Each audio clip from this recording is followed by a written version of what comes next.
नमस्कार दोस्तों, स्वागत है आपका जीके लाइव पाठशाला में। एसएससी जीडी के एग्जाम के लिए हम लोग अंकित भाटी सर की बुक कवर कर रहे हैं, जो कि मोस्ट इंपॉर्टेंट क्वेश्चनों की श्रृंखला है। इसमें आपको प्रीवियस ईयर से जितने भी क्वेश्चन हैं सभी के सभी दिए गए हैं। इस पोर्शन में हम लोग भूगोल के कवर में 120 क्वेश्चन कवर कर चुके थे। आज हम उससे आगे के क्वेश्चन कवर करेंगे, तो प्लीज़ आप लोग वीडियो को लाइक कीजिएगा, चैनल को जरूर सब्सक्राइब कीजिएगा। और इसके पिछले जो भी पार्ट हैं, इतिहास भी साथ साथ कवर कराया जा रहा है, साथ साथ संविधान में सभी के सभी लेक्चर चल रहे हैं साथ में, तो आप लोग प्लेलिस्ट चेक कर लीजिएगा। अंकित भाटी सर की बुक के नाम से प्लेलिस्ट बना दी गई है, तो आप लोग वहाँ से कवर कर सकते हैं। देर न करते हुए चलिए शुरुआत करते हैं 121 नंबर क्वेश्चन से। दिया गया आपका क्वेश्चन है आपका, मुरलेन राष्ट्रीय उद्यान निम्नलिखित में से किस राज्य में स्थित है? ध्यान से देखिए, कौन सा? मुरलेन राष्ट्रीय उद्यान। तो ये आपका 3 दिसंबर 2021 को ये क्वेश्चन आया था। तो ये आपका मिजोरम में स्थित है। आपका ऑप्शन नंबर यहाँ से ए सही हो जाएगा। यहीं इसकी व्याख्या देखें तो क्या क्या दिया गया है आपका, मुरलेन राष्ट्रीय उद्यान भारत के मिजोरम राज्य के चम्फाई जिले में है। कहाँ पर है? चम्फाई जिले में स्थित है। यह एक राष्ट्रीय उद्यान है और म्यांमार के साथ भारत की अंतर्राष्ट्रीय सीमा से लगा हुआ है। ठीक है ना। मुरलेन राष्ट्रीय उद्यान जो है यह भारत और म्यांमार के साथ अंतर्राष्ट्रीय सीमा जो लगती है उस पर सटा हुआ है। ठीक है, बढ़ते हैं अगले क्वेश्चन की तरफ। दिया गया आपका सिरोही, ठीक है ना, सिरोही या सिरोही राष्ट्रीय उद्यान निम्नलिखित में से किस राज्य में स्थित है?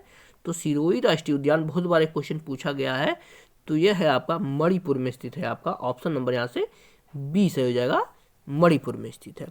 ये इसकी व्याख्या देखें तो क्या दिया गया आपका, सिरोही राष्ट्रीय उद्यान भारत के मणिपुर राज्य में स्थित है। राष्ट्रीय उद्यान है जिसे सन 1982 में स्थापित किया गया था। कब किया गया था? सन 1982 में इसकी स्थापना हुई थी। अगला क्वेश्चन देखते हैं। नदी पर, यानी कौन सी नदी पर पीर पंजाल पर्वतमाला के समानांतर उत्तर पश्चिम दिशा में बहती है और किश्तवाड़ के पास भारत की पर्वतमाला को काटती है? तो कौन सी नदी जो है वह पीर पंजाल पर्वतमाला उसके साथ बहती है? तो है आपका चीनाब नदी। ठीक है ना। आपका ऑप्शन नंबर यहाँ से डी से हो जाएगा, आपका चीनाब नदी है। ये इसकी व्याख्या से क्लियर करते हैं। चीनाब नदी पीर पंजाल पर्वतमाला के समानांतर उत्तर पश्चिम दिशा की ओर बढ़ती है। ठीक है ना। कौन सी दिशा में? उत्तर पश्चिम दिशा में बहती है और किश्तवाड़ के पास पर्वतमाला को काटती है। ठीक है ना। ये आपका यहाँ से क्लियर हो जाता है। अगले क्वेश्चन की तरफ बढ़ते हैं। निम्न में से कौन सा अपशिष्ट प्रबंधन का अस्थायी तरीका नहीं है? तो अपशिष्ट प्रबंधन की बात की जाए तो उसे जलाना जो है वह इसका अस्थायी तरीका नहीं है। आपका ऑप्शन नंबर यहाँ से ये सही हो जाएगा। आपका ये अस्थायी तरीका नहीं है इसे जलाना, क्योंकि इसे जलाने से क्या होता है कि और भी वायु प्रदूषण होता है। ये इसकी व्याख्या देखें तो सेम वही चीज दिया गया, अपशिष्ट प्रबंधन को जलाना एक अस्थायी तरीका नहीं है। अगला क्वेश्चन देखते हैं। चावल की उपज के लिए किसकी आवश्यकता होती है? क्या उच्च ताप और उच्च आर्द्रता और वर्षा की आवश्यकता होती है, या और ऑप्शन देखते हैं कि उच्च तापमान और हल्की वर्षा की आवश्यकता होती है? तो इसमें सही जवाब दिया गया ऑप्शन नंबर ए सही है, क्योंकि चावल उत्पादन के लिए आपको पता ही है उच्च तापमान चाहिए, उच्च आर्द्रता भी चाहिए और वर्षा भी होनी चाहिए, तभी ना वहाँ पर चावल की खेती होती है, यानी धान जो बोया जाता है तो उसी होती है। तो आपका ऑप्शन नंबर यहाँ से ए सही हो जाएगा। व्याख्या में सेम चीज लिखा गया है। तो अगले क्वेश्चन की तरफ बढ़ते हैं। दिया गया आपका सिमलीपाल राष्ट्रीय उद्यान निम्नलिखित में से किस राज्य में स्थित है? देखिएगा, ध्यान से देखिएगा, इसमें क्या आपको लग रहा है? यही लग रहा है ना कि राष्ट्रीय उद्यान से क्वेश्चन ज़्यादातर पूछे जाते हैं, क्योंकि बहुत सारे क्वेश्चन राष्ट्रीय उद्यान से रिलेटेड दिए गए हैं। तो सिमलीपाल की यहाँ बात की गई है, तो सिमलीपाल राष्ट्रीय उद्यान जो है ये आपका उड़ीसा राज्य में है। आपका ऑप्शन नंबर यहाँ से ए से हो जाएगा। तो राष्ट्रीय उद्यान आप लोग तैयार करके रखिएगा। व्याख्या देखते हैं। सिमलीपाल राष्ट्रीय उद्यान भारत के उड़ीसा राज्य के मयूरभंज जिले में स्थित एक राष्ट्रीय उद्यान है तथा यह एक हाथी अभ्यारण्य भी है। ठीक है ना, ध्यान रखिएगा। सिमलीपाल राष्ट्रीय उद्यान जो है यह एक हाथी अभ्यारण्य भी है और ये कहाँ पर स्थित है? उड़ीसा राज्य के मयूरभंज जिले में स्थित है। यहाँ से कई आपके क्वेश्चन यहाँ से क्लियर हो जाते हैं। आगे देखते हैं। गोरी चेन में स्थित सबसे ऊंची पर्वत चोटी है। तो गोरी चेन जो है वह कहाँ की सबसे ऊंची पर्वत चोटी है? तो यह अरुणाचल प्रदेश की सबसे ऊंची चोटी जो है वह आपका क्या है? गोरी चेन है। ये इसकी व्याख्या से क्लियर करते हैं। दिया गया आपका गोरी चेन पर्वत चोटी भारत राज्य की अरुणाचल प्रदेश में तवांग और पश्चिम केमांग झीलों के बीच मौजूद एक पर्वत चोटी है। ठीक है ना, ये अरुणाचल प्रदेश की सबसे ऊंची चोटी है। अगले क्वेश्चन की तरफ बढ़ते हैं। दिया गया आपका सूती वस्त्र केलिको की उत्पत्ति वर्तमान कौन से राज्य से हुई है? देखिएगा किसकी बात किया गया, सूती वस्त्र केलिको की बात की गई है, तो यह आपके केरल से इसकी उत्पत्ति हुई है। आपका ऑप्शन नंबर यहाँ से बी से हो जाएगा, केरल से हुई है केलिको की उत्पत्ति। व्याख्या देखते क्या दिया गया है। भारत के केरल राज्य के कालीकट बंदरगाह पर वहां से इंग्लैंड जाने वाले सूती वस्त्र को केलिको कहते थे, ठीक है ना। साधारण बुनावट के सफेद सूती कपड़ों को इंग्लैंड में केलिको कहा जाता है, ठीक है ना। यहाँ से आपका क्लियर हो जाता है। बढ़ते हैं अगले क्वेश्चन की तरफ, देखते हैं क्या दिया गया है। दिया गया आपका आदि कैलाश पर्वत कौन से राज्य में स्थित है? तो आपको पता है कैलाश पर्वत जो है आपका उत्तराखंड राज्य में स्थित है। आपका ऑप्शन नंबर यहाँ से ए सही हो जाएगा, आपका उत्तराखंड राज्य में कैलाश पर्वत स्थित है। इसकी व्याख्या देखते हैं क्या दिया गया है अगले पेज पर। आदि कैलाश पर्वत उत्तराखंड राज्य में स्थित है। यह अपनी प्राकृतिक सुंदरता के लिए प्रसिद्ध है, यानी बहुत ही सुंदर है प्राकृतिक रूप से देखा जाए तो। अगले क्वेश्चन की तरफ बढ़ते हैं। दिया गया आपका दिल्ली, मुंबई, चेन्नई और कोलकाता 4 बड़े शहर है ना, 4 प्रमुख शहरों को जोड़ने वाली स्वर्णिम चतुर्भुज परियोजना का हिस्सा है, ठीक है ना। देखिएगा पूछा जाता है स्वर्णिम चतुर्भुज योजना कहाँ से जुड़ी है, कौन से, तो 4 बड़े महानगरों से जोड़ने की परियोजना है स्वर्णिम चतुर्भुज परियोजना। और बहुत पहले से यह क्वेश्चन बहुत इंपॉर्टेंट है, पूछा जाता है। कौन कौन से महानगर जो है, दिल्ली है, मुंबई है, चेन्नई और कोलकाता है। और इसी का परियोजना का हिस्सा क्या है, भारतमाला परियोजना है, इसी का हिस्सा है आपका ऑप्शन नंबर यहाँ से बी सही हो जाएगा, आपका भारतमाला परियोजना, ठीक है ना। ये क्वेश्चन भी आपका क्लियर हो जाता है। इसे मोस्ट इंपॉर्टेंट रखिएगा, इंपॉर्टेंट इसे लगा के चलिएगा क्योंकि ये क्वेश्चन बहुत बार आया है। व्याख्या देखते हैं। दिल्ली, मुंबई, चेन्नई और कोलकाता 4 प्रमुख शहरों को जोड़ने वाली स्वर्णिम चतुर्भुज परियोजना भारतमाला परियोजना का हिस्सा है, ठीक है ना। यहाँ से एक आपका क्लियर हो जाता है। अगले क्वेश्चन की तरफ बढ़ते हैं। दिया गया आपका धौलागिरी में स्थित हिमालय की एक पर्वत चोटी है, ठीक है ना। तो धौलागिरी में स्थित हिमालय की पर्वत चोटी कौन सी चोटी है, आपका नेपाल की। आपका ऑप्शन नंबर यहाँ से ए सही हो जाएगा, नेपाल की है। व्याख्या देखते हैं। धौलागिरी हिमालय की एक पर्वतीय पुंजक है जो नेपाल में काली गंडक नदी से आरंभ होकर 120 किलोमीटर दूर स्थित भेरी नदी तक फैला हुआ है, ठीक है ना। भेरी नदी तक, यह गंडक नदी से लेकर कहां तक, भेरी नदी तक है आपका इसका विस्तार है पूरा। अगला क्वेश्चन देखते हैं। उस सीमा क्षेत्र को क्या कहते हैं जहां से महासागर के तापमान में तेजी से गिरावट आती है, ठीक है ना। जो महासागरीय तापमान है आपको पता है, कहीं कहीं ऊंचा होता है, कहीं कहीं निम्न होता है, यानी कहीं कहीं गर्म होता है, कहीं कहीं ठंडा होता है। तो कहाँ से इसमें गिरावट आती है, क्वेश्चन इसी की बात कर रहा है। तो ये आपका है ताप प्रवणता जो है, थर्मोक्लाइन जो है, इसकी वजह से इसमें गिरावट आती है। आपका ऑप्शन नंबर यहाँ से ए सही हो जाएगा, 132 नंबर क्वेश्चन का सही जवाब। व्याख्या देखते हैं, यहाँ से इसे क्लियर कर लेंगे हम लोग।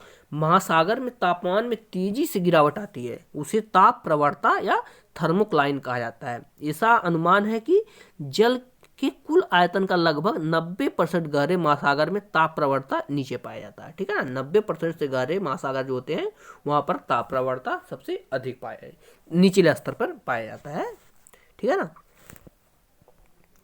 अगला क्वेश्चन देखते हैं। नागझीरा टाइगर रिजर्व कहाँ पर, यानी कौन से राज्य में स्थित है, ठीक है ना। देखिएगा इंपॉर्टेंट क्वेश्चन है। अब वो समय चला गया जब आप लोग सीधे सीधे दुधवा राष्ट्रीय उद्यान हो गया, ये सब पूछा जाता था एकदम आसान आसान। अब आपके छोटे छोटे क्वेश्चन जो छोटे छोटे अभ्यारण्य उनके बारे में भी पूछा जाता है। तो इसमें पूछा गया था 3 दिसंबर 2021 ये क्वेश्चन आया था, कौन सा, नागझीरा टाइगर रिजर्व कहाँ पर स्थित है।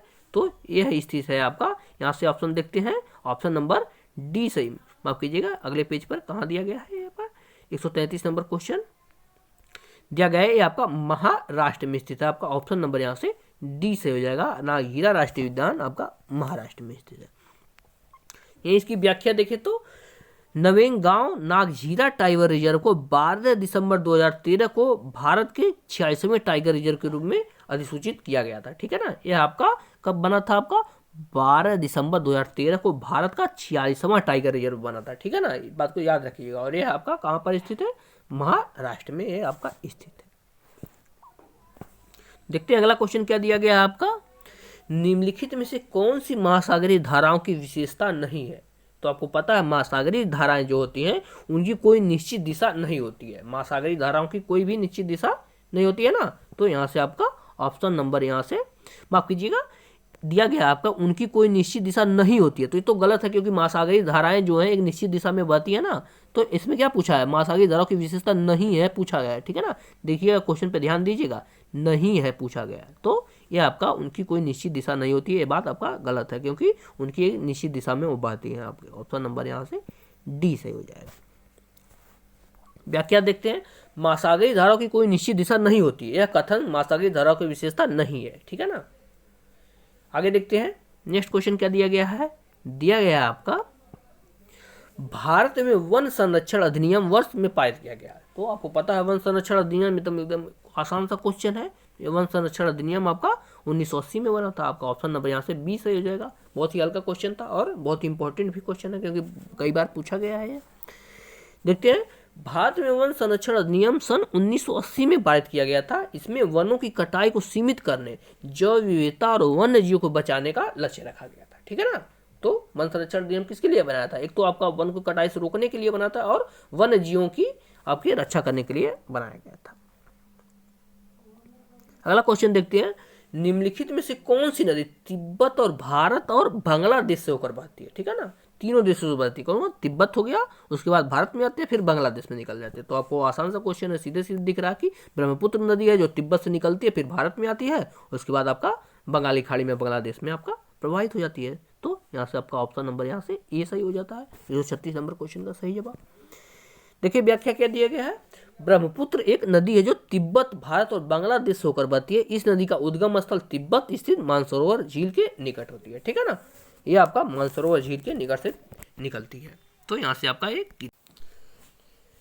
अगला क्वेश्चन देखते हैं, बड़ी संख्या में गहरी गलियों या घाटी वाले क्षेत्र को क्या कहा जाता है। तो आपको पता ही है इसे क्या बोला जाता है, बैडलैंड स्थाकृति बोलते हैं। आपका ऑप्शन नंबर यहाँ से ए सही हो जाएगा। 137 नंबर क्वेश्चन का सही जवाब।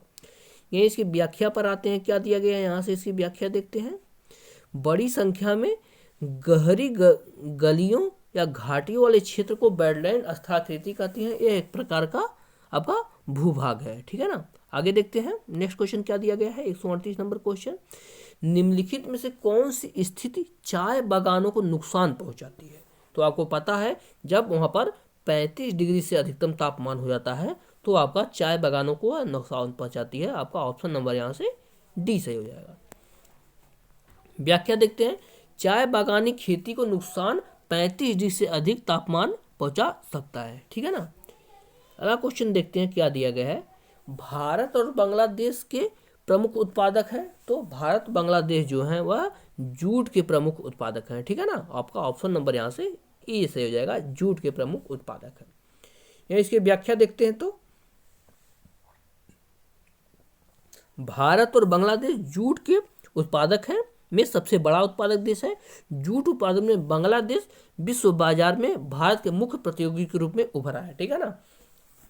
यानी भारत और बांग्लादेश जो है, भारत के बाद बांग्लादेश का ही नंबर आता है जूट उत्पादन में, ठीक है ना। अगले क्वेश्चन की तरफ बढ़ते हैं। क्वेश्चन दिया गया है आपका, निम्नलिखित में से कौन सा स्मारक राजस्थान में स्थित है। तो इन स्मारकों की बात किया जाए तो हवा महल जो है वह आपका राजस्थान में स्थित है। आपका ऑप्शन नंबर यहाँ से डी सही हो जाएगा। इसकी व्याख्या देखें तो हवा महल भारतीय राज्य राजस्थान की राजधानी जयपुर में एक राजसी महल है। आपको पता है हवा महल कहाँ पर है स्थित है, आपका जयपुर में स्थित है। इसे सन 1799 में महाराजा सवाई प्रताप सिंह ने बनवाया था। तो हवा महल की स्थापना किसने की थी, सवाई प्रताप सिंह ने की थी। कब की थी, 1799 में की थी। अगला क्वेश्चन देखते हैं क्या दिया गया है, दिया गया आपका नर्मदा नदी मध्य प्रदेश से कहाँ से निकलती है। तो नर्मदा नदी जो है मध्य प्रदेश के अमरकंटक की पहाड़ियों से निकलती है। आपका ऑप्शन नंबर यहाँ से बी से हो जाएगा, अमरकंटक की पहाड़ियों से यह निकलती है।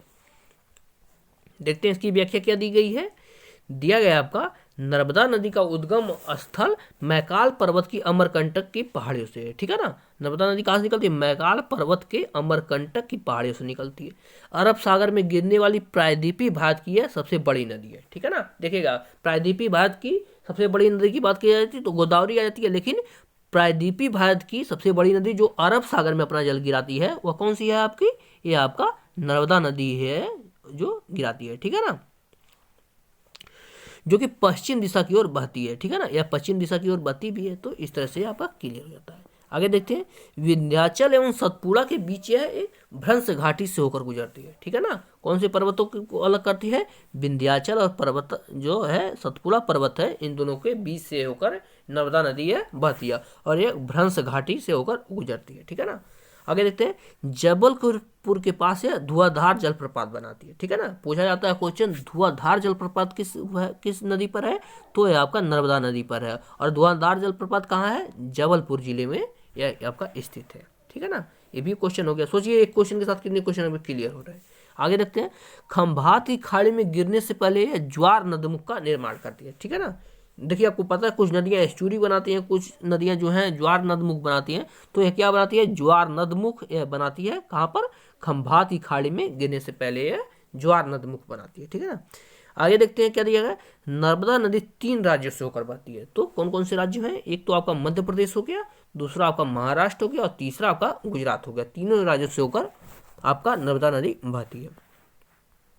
नेक्स्ट क्वेश्चन देखते हैं, भारत का एक प्रमुख लौह अयस्क क्षेत्र कौन सा है? तो आपको पता है जो उड़ीसा और झारखंड क्षेत्र है जो वह आपका लौह अयस्क के लिए जाना जाता है। आपका ऑप्शन नंबर यहाँ से डी से हो जाएगा, आपका उड़ीसा और झारखंड क्षेत्र।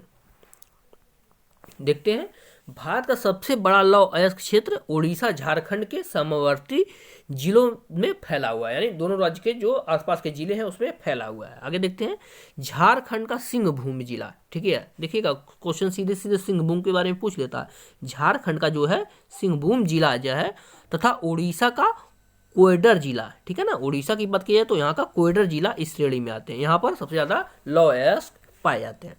लौह अयस्क उत्पादन में भारत का 6वां स्थान है। विश्व की अगर बात किया जाए तो लौह अयस्क में विश्व में भारत का 6वां स्थान है। देखिएगा 6 नंबर का स्थान है। सर्वाधिक लौह अयस्क भंडार वाले राज्य, देखिएगा भंडार और उत्पादन अलग अलग है, यानी भंडार जिसमें आपका है और उत्पादक मतलब वहां से खुदे जाते हैं। तो अगर भंडारण की बात की जाए तो सबसे अधिक कहाँ पर है? सबसे अधिक आपका कर्नाटक राज्य के पास है भंडारण, उसके बाद उड़ीसा है, तीसरे नंबर पर झारखंड आ जाता है, ठीक है ना। और यहीं आपके उत्पादन की बात किया जाता है। देखिए क्वेश्चन पे ध्यान दीजिए, कभी कभी भंडारण पूछ जाता है, कभी कभी उत्पादन पूछ जाता है। तो अगर उत्पादन की बात की जाए तो सबसे अधिक उड़ीसा करता है, दूसरे नंबर पर कर्नाटक आता है, तीसरे नंबर पर आपका झारखंड आता है। इस तरह से आपका क्रम होता है। आगे देखते हैं, भारत देश का क्षेत्रफल के अनुसार सबसे छोटा राज्य कौन सा है? तो आसान सा क्वेश्चन है आपका गोवा हो जाएगा सबसे छोटा राज्य। आपका ऑप्शन नंबर यहाँ से बी सही हो जाएगा, 143 नंबर क्वेश्चन का सही जवाब। व्याख्या देखें तो क्या दिया गया है? भारत का सबसे छोटा राज्य क्षेत्रफल के अनुसार गोवा है। इसका क्षेत्रफल या गोवा का क्षेत्रफल पूछ लेता है तो यहाँ का क्षेत्रफल जो है 3702 वर्ग किलोमीटर है, ठीक है ना। गोवा का क्षेत्रफल कितना है? 3702 वर्ग किलोमीटर है। भारत की जनसंख्या के अनुसार सबसे छोटा राज्य सिक्किम है। यही आपका जनसंख्या की बात की कर लिया जाते हैं तो आपका सिक्किम नंबर 1 पे आ जाता है, और क्षेत्रफल की बात किया जाता है तो गोवा आता है। गोवा जनसंख्या के अनुसार भारत का चौथा सबसे छोटा राज्य है। यही जनसंख्या की बात किया जाए गोवा की जनसंख्या में तो आपका कितने नंबर पर आता है? चौथे नंबर पर आ जाता है आपका गोवा। बढ़ते हैं अगले क्वेश्चन की तरफ, देखते हैं क्या दिया गया है। क्वेश्चन है आपका, भारतीय रेगिस्तान आपका पश्चिमी क्षेत्रों में स्थित है। तो कौन सी पहाड़ के पश्चिमी क्षेत्रों में स्थित है? क्वेश्चन पूछने का मतलब ये है, तो आपको पता ही है अरावली पर्वत के जो पश्चिमी क्षेत्र है वहां पर भारत का आपका रेगिस्तान फैला हुआ है। व्याख्या देखते हैं। देखिए एक क्वेश्चन के साथ आपके लगभग 20 क्वेश्चन इस क्वेश्चन के साथ क्लियर होंगे। दिया गया आपका, भारतीय रेगिस्तान अरावली की पहाड़ियों के पश्चिमी क्षेत्र में स्थित है, ठीक है ना। एक क्वेश्चन यहाँ से हो गया। आगे देखते हैं, भारतीय रेगिस्तान मुख्यतः अधिकांश तो राजस्थान में स्थित है, ठीक है ना। आपका जो रेगिस्तान है सबसे अधिक भाग आपका राजस्थान में स्थित है, परंतु कुछ भाग कहाँ कहाँ है? हरियाणा में है, कुछ पंजाब में आ जाता है, फिर कुछ गुजरात में आ जाता है। तो आप यही रेगिस्तानी आपका राज्यों की बात की जाए तो राजस्थान के साथ साथ आपका हरियाणा, पंजाब, गुजरात भी आ जाते हैं। आगे देखते हैं, भारतीय रेगिस्तान को थार मरुस्थल के नाम से भी जाना जाता है। तो भारतीय रेगिस्तान को थार मरुस्थल आप लोग रोज रोज सुनते हैं इसका नाम, तो थार मरुस्थल इसी की बात की जा रही है। आगे देखते हैं, रेगिस्तान में बहने वाली एकमात्र नदी क्या है? लूनी नदी है, ठीक है। देखिएगा, रेगिस्तान में बनने वाली एकमात्र नदी क्या है? लूनी नदी है, जो खारे पानी की नदी के रूप में जानी जाती है। लूनी नदी क्या है? खारे पानी की एक नदी है। आगे देखते हैं, नीलगिरी भारत की पश्चिमी घाट का एक पर्वतमाला है। नीलगिरी पहाड़ियों का कुछ हिस्सा तमिलनाडु और कर्नाटक केरल में है, ठीक है ना।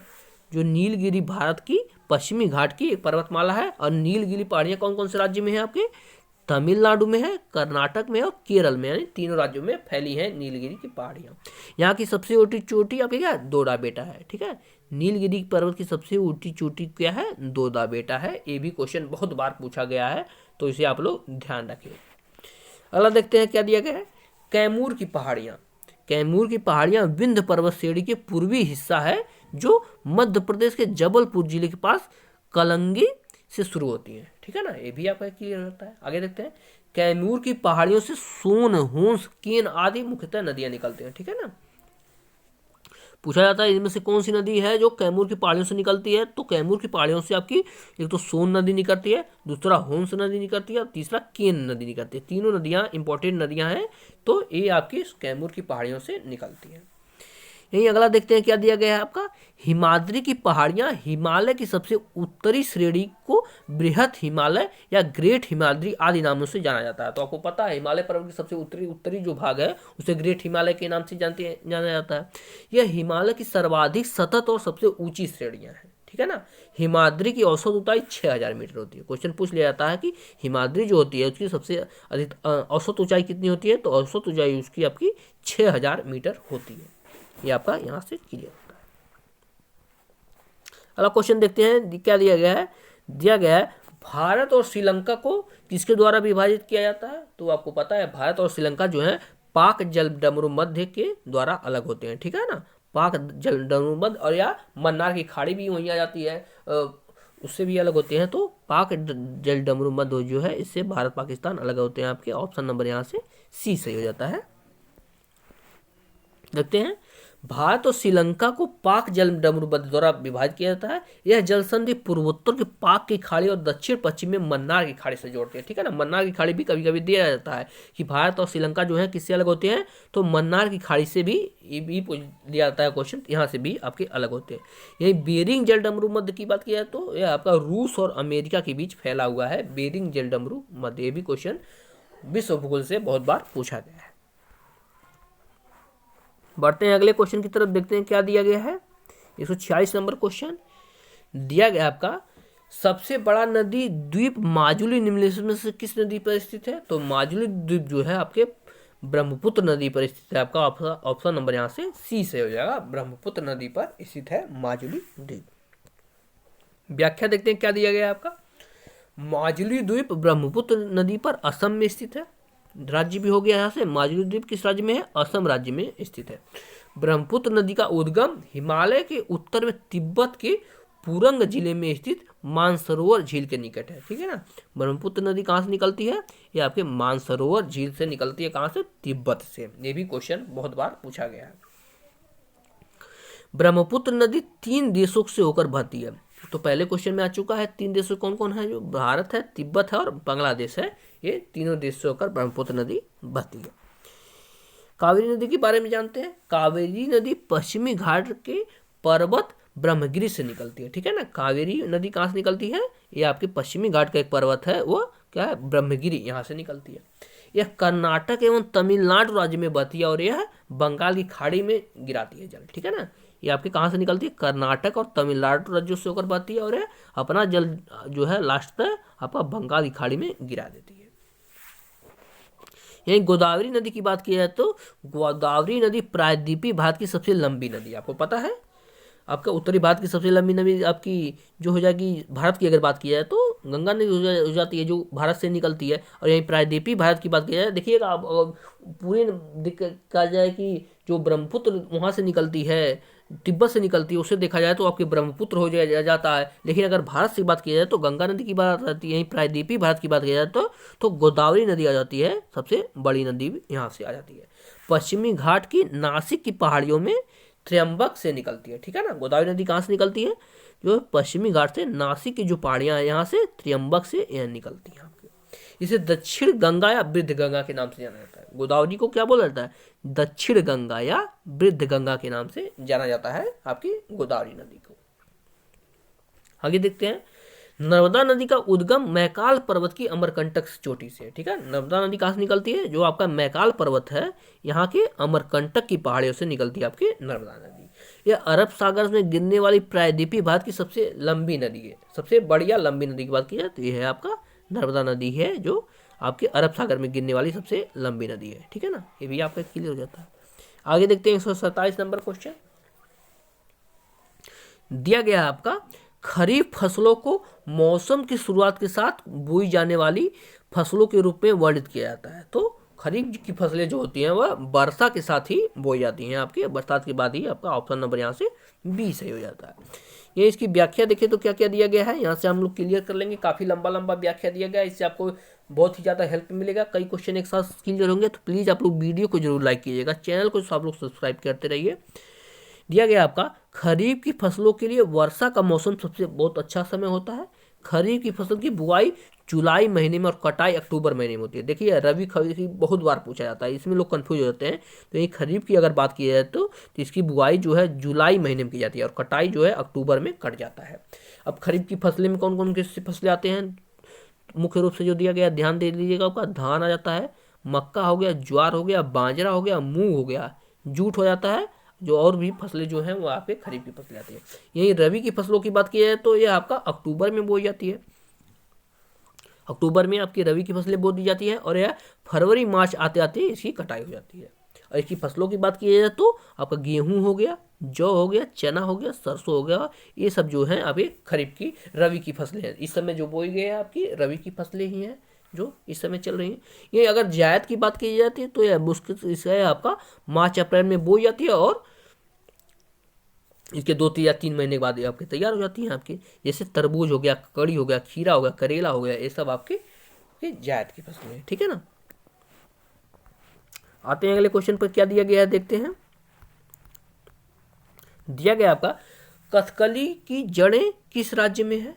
देखिए कथकली तो इसकी जड़ें आपकी कहाँ के हैं? तो आपका ये केरल के हैं। नृत्य की बात की जाएगी तो उसका मतलब है कथकली नृत्य कहाँ का फेमस नृत्य है? तो आपका केरल की बात की गई है। व्याख्या देखते हो, कथकली केरल राज्य की शास्त्रीय नृत्य है, आपको पता ही है। ये तमिलनाडु राज्य की बात की जाए तो यहाँ पर क्या होता है? भरतनाट्यम यहाँ का शास्त्रीय नृत्य है। ठीक है, तमिलनाडु का भरतनाट्यम है। आंध्र प्रदेश की बात की जाए तो आंध्र प्रदेश की कुचिपुड़ी है। ठीक है ना, तीनों राज्यों का जो ऑप्शन में दिए गए थे यहाँ से क्लियर हो जाता है। आते हैं 149 नंबर क्वेश्चन देखते हैं। भारत के निम्नलिखित इस्पात संयंत्रों में कौन सा सर्वाधिक क्षेत्र के अंतर्गत नहीं आता है? जो टिस्को है तो यहाँ से देखते हैं, टिस्को जो है वह सर्वाधिक क्षेत्र के अंतर्गत नहीं आता है। आपका ऑप्शन नंबर यहाँ से सी से हो जाएगा। ये इसकी व्याख्या देखते हैं पूरा क्या क्या दिया गया है। यह टिस्को इस्पात संयंत्र एक निजी क्षेत्र के अंतर्गत आता है। टिस्को जो है वह निजी क्षेत्र के अंतर्गत आता है। इसका निर्माण 1907 में, देखिएगा 1907 में जमशेदपुर में जमशेद टाटा द्वारा हुआ था। ठीक है ना, जमशेद टाटा ने इसका निर्माण किया था कब? 1907 में। ये दुर्गापुर की बात की जाए तो दुर्गापुर स्टील संयंत्र एक सार्वजनिक क्षेत्र का अंतर्गत आता है, जो दुर्गापुर यानी पश्चिम बंगाल में स्थित है। पश्चिम बंगाल के दुर्गापुर में स्थित है। और इसका निर्माण कब हुआ था? 1956 में ब्रिटेन के सहयोग के साथ हुआ था। ठीक है ना, पूछा जाता है कौन सा संयंत्र किसके सहयोग से बना था? तो यही दुर्गापुर की बात की जाए तो यह ब्रिटेन के आपके सहयोग से बना था। भिलाई की बात की जाए तो भिलाई जो है इस्पात संयंत्र जो है ये आपका 1955 में बना था। ठीक है ना, 1955 में। और सोवियत संघ जो यूएसएसआर था यानी रूस, इसके सहयोग से बना था। यह आपका छत्तीसगढ़ के भिलाई नामक स्थान पर है। ठीक है ना, जो भिलाई की बात की जाए तो यह आपका सोवियत संघ रूस के साथ बना था। और तीसरा देख लेते हैं जो सबसे पुराना वही उस समय का है, वह आपका राउरकेला जो है यह आपका स्टील संयंत्र जो है ये आपका उड़ीसा राज्य के जमीन की सहयोग से 1961 में निर्माण हुआ था। ठीक है ना, राउरकेला जो है ये आपका 1961 में बना था। ठीक है, 150 नंबर का क्वेश्चन देखते हैं। नीली क्रांति का संबंध किससे है? तो आसान सा क्वेश्चन है। नीली क्रांति जो है इसका संबंध आपका मत्स्य उत्पादन से यानी मछली पालन से। आपका ऑप्शन नंबर यहाँ से सी सही हो जाता है। इसकी व्याख्या देखें तो नीली क्रांति मत्स्य उत्पादन से संबंधित है।